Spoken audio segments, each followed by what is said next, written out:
Welcome to Resting Your Feet. It's really what this is. I mean, come on, be honest. I started with that yesterday, right? It's the tech guys stuff there.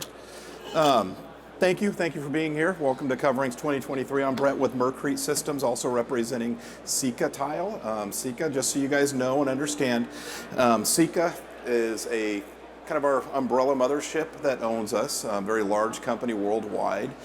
Sika Tile and Merkrete Systems are two systems that are underneath it. We're both tile installation and setting materials, waterproofing, crack isolation, grouts, and all those other fun things to go along with it.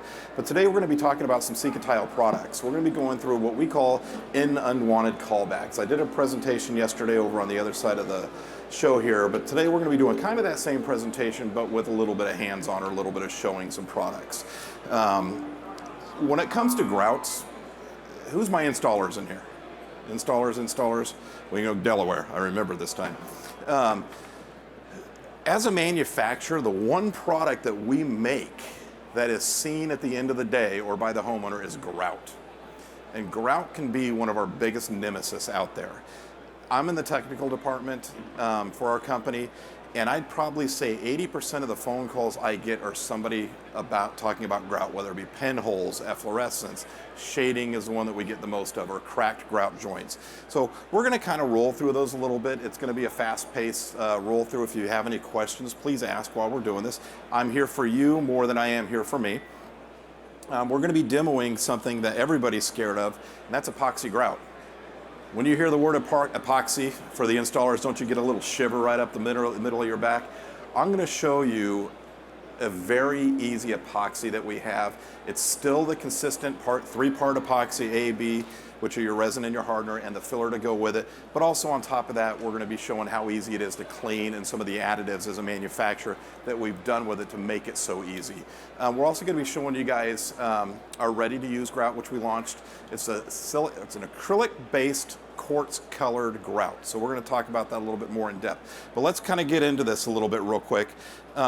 David, if you want to go ahead and mix up the epoxy, go for it. Skip through this, a little agenda here. Really, we talk about grout and the grout appearance. Kind of what is the purpose of grout? Most people think that grout is simply there for looks, right? And that's part of it. Grout is part of the looks. It can make or break a tile installation in the way or the color chosen for that tile. If you've got a tile with a lot of movement, a lot of veining in it, and you put a darker grout in with it, it's going to really show those colors or show those pops of veining that's in it. If you go with more of a muted color, it's going to kind of tone that tile down. So grout can really make a tile look different just by the color that you choose. So there is an appearance aspect to the grouts. But on the other end of that, grout's also hygienic. I know a lot of places years ago where people wanted to put tile butt to butt, no grout joint. Some places in the regions in the United States still ask for that, but that's not really recommended for the purpose of hygienic. What happens is, especially if it's a kitchen area or where food service is, you get that butt joint, you get debris, food, contaminants down in between those tiles, and what happens is they grow mold, and now you've got a hygienic problem going on right next to your tiles. The other part is the protection. Grout actually protects the tile edges. So we deal with, and we've all probably heard the words expansion, contraction. You know, we're supposed to leave our perimeter soft joints around it so that way when it gets hot, that floor can expand a little bit without affecting anything else or contract without it. If you don't have a grout inside there and you've got tile that's butt up, what happens is what we call knuckling. The tiles actually rub together through that expansion contraction, and you'll see these little chipped edges right along the sides of those tiles. So that's one of the things that we've got to look at for grout. So grout not only serves a purpose for appearance, but there's hygienic part of it, but also the protection part of it. What types of grouts are there? There's cement grouts, which are standard Portland cement-based grouts. There's the new high-performance grouts, which are the 118.17s, which is for the Sika tile. It is a Sika tile 815 secure grout. These are a high performance grout. Typically, they are going to dry a little faster. They're going to dry denser. A lot of times they don't need to be sealed because of the density of that product. The way that we formulated this particular grout here with those 118.7s, one of the things that we've run across over the years since those have come out is they dry too fast. I don't know if you guys have ever used some of those high performance grouts where you're using them and you got to get on them pretty darn quick because otherwise they dry too quick. One of the things with this, it does dry a little faster than a standard Portland cement grout, but it still has better workability time than some of our competitive products. So it's made to be workable, but then when it starts to go off, it goes off fairly quick. So it's a great color consistent, resist efflorescence type of product. We've got epoxy grouts, which is what we're going to show. That's chill just went up somebody's spine, I know when I said that. And then the ready-to-use acrylic grout, which we're going to show here too. So some of the common grout issues that we're looking at, and I'm going to roll through these pretty quick so we don't run out of time, is efflorescence, latex migration, cracked grout joints, which I said we see a lot of, low grout joints, pinholes, and inconsistent. Those colors should look pretty familiar to some people, that we've all seen those, whether we're men in the bathroom standing at the urinal looking at the wall, because that's pretty much what we got to do, or we're walking through a restaurant or a mall and we see those situations where that's happened. So let's talk about some of the corrective issues for these. So when we're talking about the high performance grouts, what are we looking at here? There's less shrinkage, so you're not going to get so much of that low grout joint in there. Less water absorption, meaning they are going to be stain resistant to an extent. We're not going to want to spill wine and leave it for 3 days. It'll give us time to wipe it up before it actually soaks in. Higher PSI, they are a higher PSI strength. Again, that's part of that whole keeping it stain resistant. Up to 1/16 a half inch. These are fine aggregates that we're using in these products. So this is a very fine, what we call pen sand that's in it. So it's a very fine round sand that allows us to go from that 1/16 inch grout joint all the way up to a half inch grout joint. So it's got the strength for the large grout joints, but it's also got that fine pen sand for the smaller grout joints. More resistance to efflorescence. I'm gonna go forward here, nope. Okay, let me guys ask you a question on efflorescence. Does everybody know what efflorescence is? We've all probably have seen it at some point in time. How do you know if it's efflorescence or not? This is kind of my joke for the day. Is you take it, rub your finger on it, taste it. If it tastes salty, it's efflorescence, okay? If it doesn't taste salty, be careful what you lick. And they're faster setting. These products are made to be faster setting, but with ours, we've controlled it to where it's not as fast as some of our competitive products out there. So what you see here is David's working with that epoxy grout right now. One of the steps that he did, and I don't know if you guys were looking over my shoulder to see, he actually took a sponge, a damp sponge, and he wiped down that surface. What you're doing when you're using epoxy grouts by putting that damp surface down, you're actually creating a layer, almost like a membrane there to help push, make it easier to push around. Epoxy grouts are thicker by consistency just because of what they are. But you'll see that's not a difficult grout to push around. When he was mixing it, I don't know if you showed it or not, he actually held back about a pound worth, okay? Because the color's in the fill, the crystals, the quartz that we use for the color, holding back a pound of it doesn't matter. So we typically tell people, when you're doing floors or a horizontal surface, hold back some of the product and it makes it easier to smear. When you're doing a vertical surface, you're gonna actually mix up the entire 10-pound bag or filler powder that's with it. With it, who's my old school guys that were using epoxy back in the old fly ash days? Anybody? The Part D fly ash? Ralph, you're not old enough. I had one hand raised. Back in the old days for vertical surfaces, they had a Part D, which was fly ash, to help it stay in the joints. Well, these are all built into these products now, so we don't need to do that. It's into it, so it's a 10-pound bag. If you're doing floors, you can hold a pound out. It's not going to change the color, even if you are going from floor to wall. And then you can use that full 10-pound for the walls because that has that non-sag part of it in there to keep it from coming out of the joints. If you're familiar with epoxy grouts, I'd give you the one downfall on an epoxy grout is that they go through a curing process where they actually get softer before they get harder. If you were to look at it on a scale, it'll be this way. You'll see it get softer, then it'll actually get harder after that point. So it's that chemical reaction that's happening in there, and that happens with almost all epoxy grouts because of that reaction, the hardener that's in it. So with that being said, the one downfall to epoxy grouts I'll give you is the fact that you need to stay off them for roughly 24 hours. You don't want to have your dog, cats, or even somebody walking on it because it is soft. After about that 24 hours, it gets pretty darn hard. I will pass around this right now. You guys can pass that around. That is actually the Pro Epoxy finished, or 825 Secure Grout finished. To where you can take it, feel how dense that product is. That's about 3 days old. It's hard as a rock. It is chemical resistant. It is one of those products where we can use it in commercial kitchens, but on the residential side, because I'm sure we've got a lot of residential people here, is on the residential side, you're seeing epoxies really start to come back to life or being used in those areas, because what do people complain about? My tile looks great, but my grout looks horrible. What if we gave you a grout that you could spill wine on it, spill mustard on it, have your dog diddle all over it, go on vacation, come back, wipe it off, and it's perfect. Looks clean. That's what these epoxy grouts give you. The 815 is one of those products that there are commercial graded products, but starting to see more and more use of those on a residential application. So you can see how easy this is over here. He's got it spread, he's putting it in there, he's just cleaning up his mess. But one of the things that we really want to show you guys that is a don't do for cement-based or Portland cement-based grouts is he's going to take water and clean this up. Now, before you do that, Dave, on a standard Portland cement-based grout, or even with the 815 secure grout, how long would you typically wait before you clean that grout up? You grouted it, how long do you wait before you clean it up? You heard me yesterday. Let's see if you remember. Do you know the answer? Anybody else? How long do you wait? Nobody? Anybody? Okay, I get a 10 minutes. I get a 15 minutes, I get 30 minutes. I'm going to tell you right now, you're wrong. It's when you can what?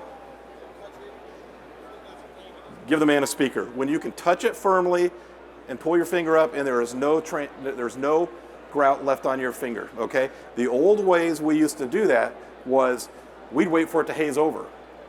Now, back in the old days, when it hazed over, the majority of the tile being installed were ceramic tiles, ceramic body tiles. They had absorption to them.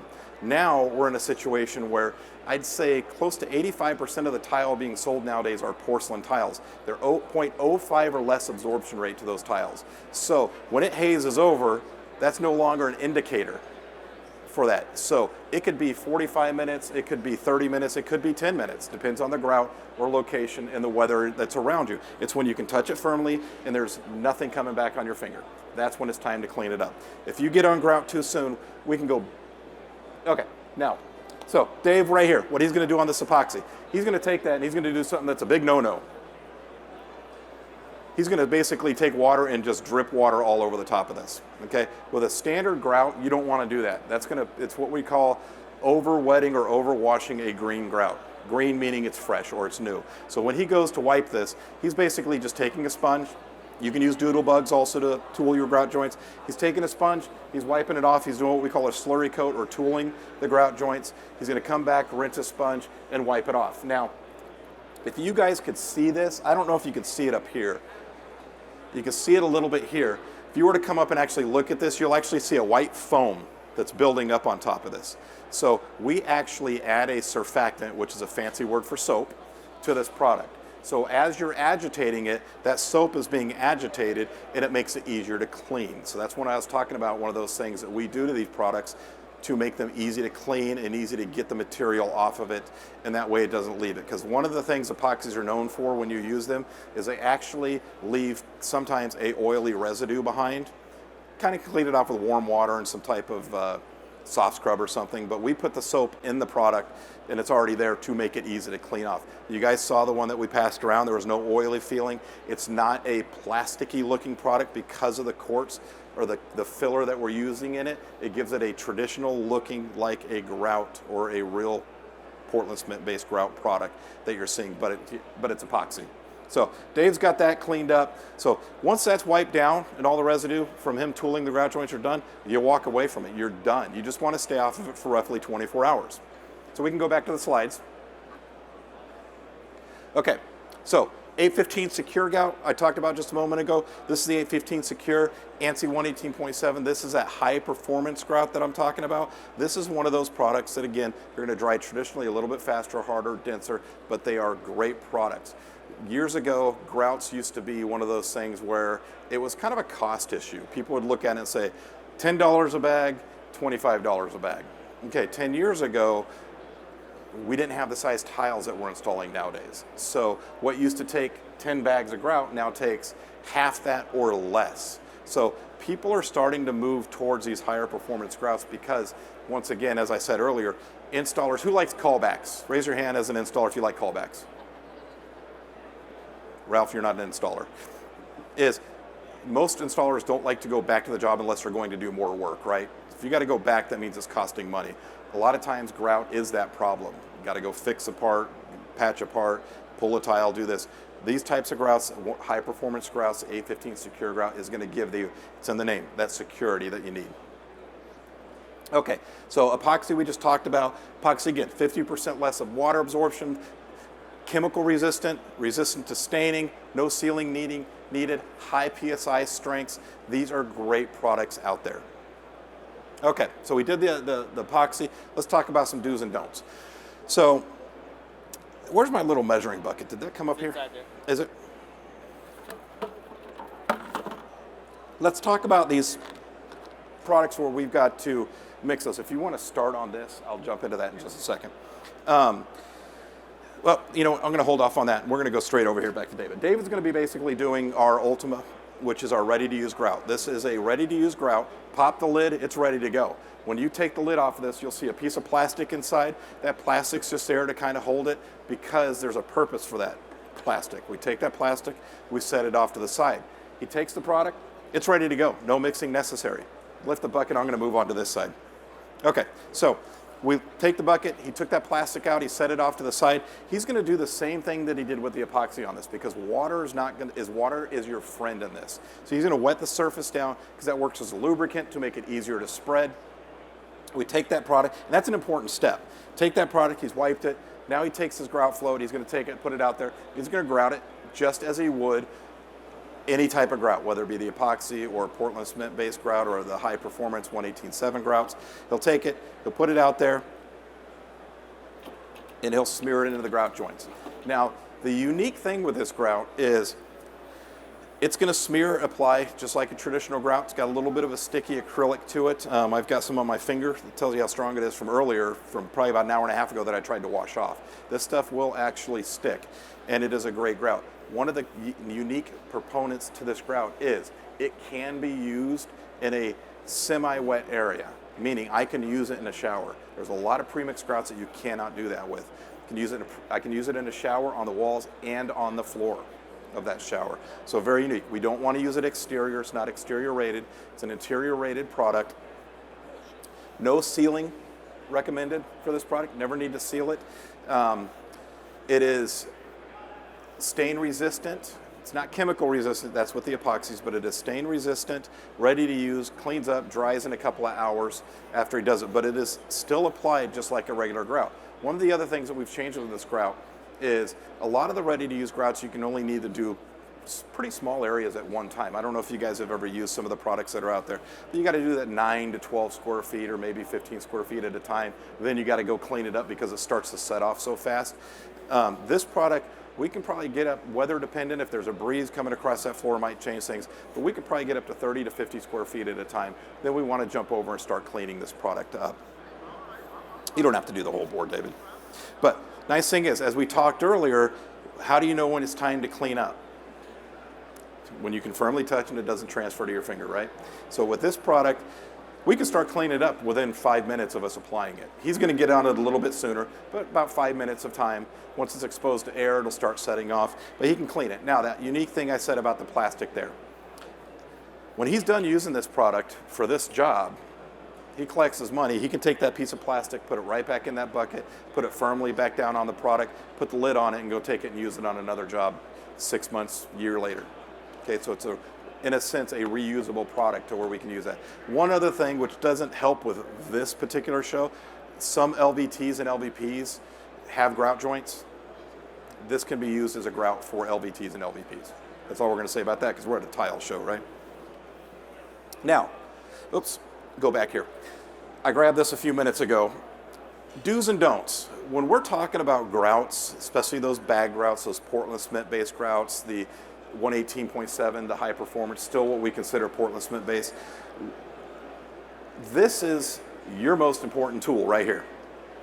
It's a measuring bucket. And I'm going to tell you why. Is if I had two glasses and I filled both of them with equal amounts of coffee, and I put a little bit of water in one, and I put a little bit more water in that other glass of coffee, what have I done? I diluted, I changed the color, right? One's gonna be lighter than the other. Okay, that's no different with grouts. Grouts are color pigmented products. So if I hand my guy that's doing my grouting and say, go mix me up a bag of grout, what do we typically as installers, I'm an installer from years ago, what do we typically say?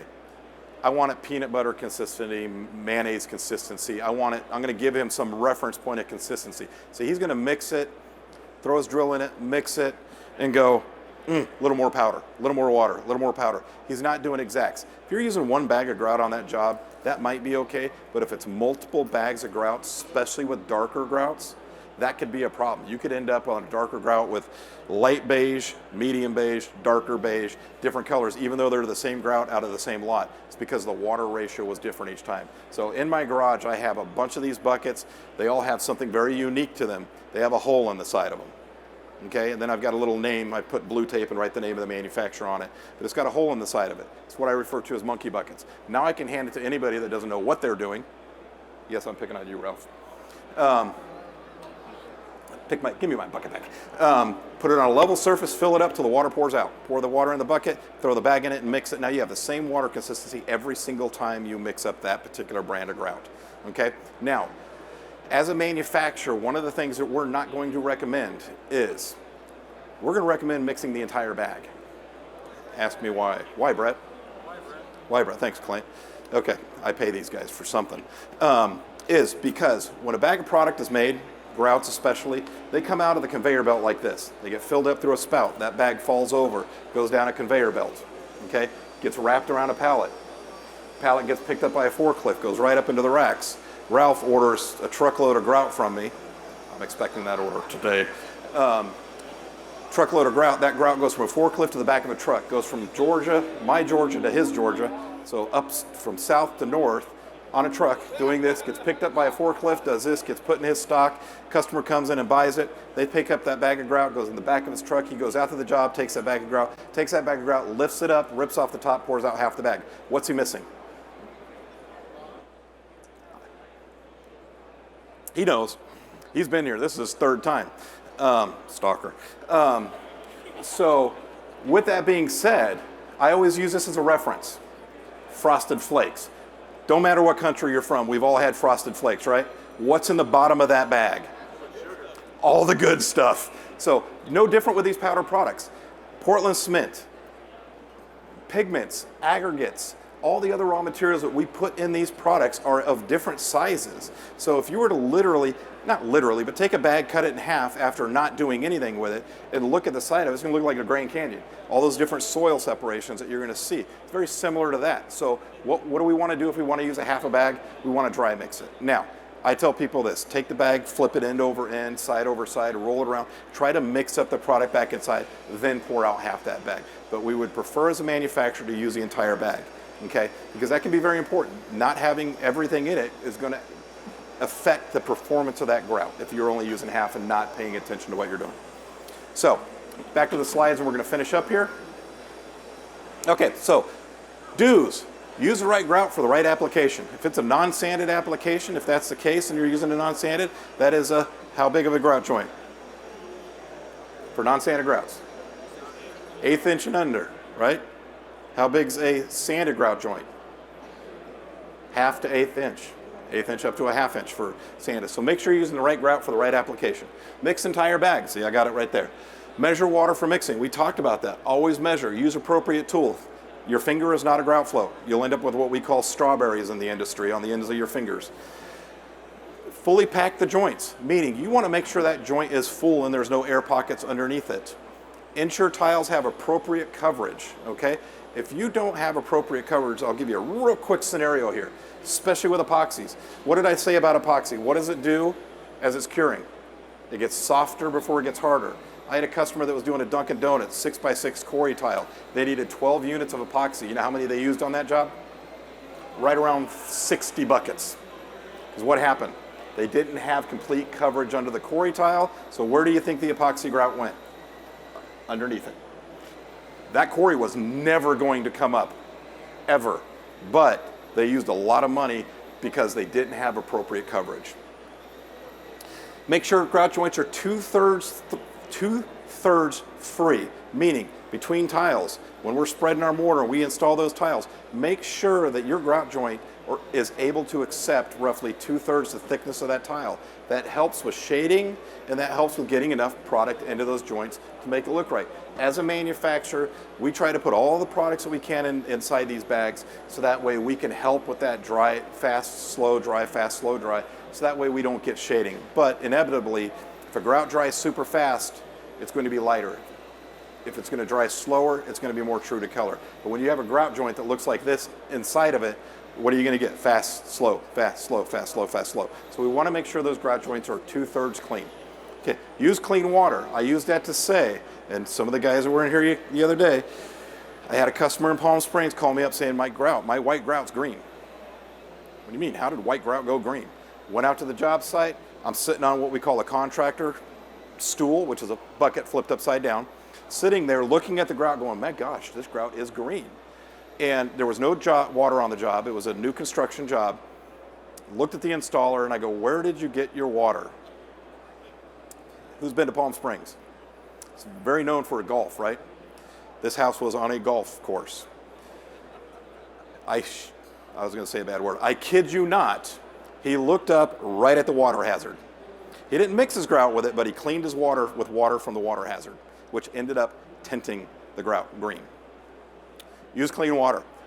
Use EJ171 in all cases. We see a lot of homes, especially here in Florida, that are tiling the entire house. Make sure you have those perimeter soft joints. Make sure you have your interior soft joints. Allow that tile to expand and contract. For a fun little task I'm going to give you guys, go onto Google at some point in time when you get done with this and type in, for Google or YouTube videos, type in tiles popping off floor. And you'll see some really interesting tiles. We've got documented cases as well as on YouTube, because you can believe everything, is literally popping this high off the floor. We've got a documented case in Toronto, Canada, where it actually tile was stuck in the drop ceiling because of the amount of pressure that is sent from this floor because there's no expansion contraction. So pay attention to that. Make sure grout is ready for cleaning. Don't get on it too soon. You'll end up with a grout joint that looks like this, or you're going to pull color pigment out of it. Use little water when cleaning, meaning on typical cement-based grouts, you're going to use that sponge, wring it out, and use what I call a wet dry sponge to clean it up. Try not to introduce that much water to those grouts as you're cleaning them. Follow manufacturer's products, and that goes for all the manufacturers that are in here. Follow our instructions. Our instructions are there based upon how we've tested and made the products in our labs to perform at their peak. So follow the instructions. Use our 800 numbers that are on the back of all of these products and call. You call us, more than likely you're going to be talking to me. Don't. Eyeball water ratio. Yep, looks like enough. Don't do that. Use a measuring bucket. Don't puddle water when you're cleaning the grouts. Epoxy, we can puddle it. Ready to use grout, we can puddle it, but cement base or Portland cement base, we do not want to puddle the grout on it. We want to make sure we're cleaning it up as we go. Don't use a high-speed mixer. Who's experienced pinholes in their grouts? Pinholes happen for two reasons. Either it's too much of a high-speed mixer, you're mixing it too fast, or it's too wet. Okay, you use too much water when you mixed it. Don't clean it too soon. You'll end up with grout joints that look like this. Don't hard grout your perimeter joints. That goes back to EJ171. When we say hard grout perimeter joints, is all your joints what we consider on a perimeter. And don't leave air pockets in those joints. When you're smearing it, make sure you get it. How do you know if you got enough grout in that grout joint? You'll see that grout will bubble up like that. It'll look like a speed bump. Now you know you got enough grout in it. So that covers it for me, guys. I thank you very much. I don't even know if I'm on time or not. So please, if you guys have any questions, we just finished. I'll start over for these two. If you guys have any questions, we're right here at the Sika booth. You'll see the big yellow box up above our booth, a big red pyramid right in. If you have questions, please come talk to us. We've got some really unique items. I'm going to throw a teaser out there. We've got a product called, all of our products are slake free. If you're not familiar with that, come ask us. We've also got dustless formulas for 85, if not 90% of our products. If you want to know more about it, step on over and talk to us. Thank you guys very much.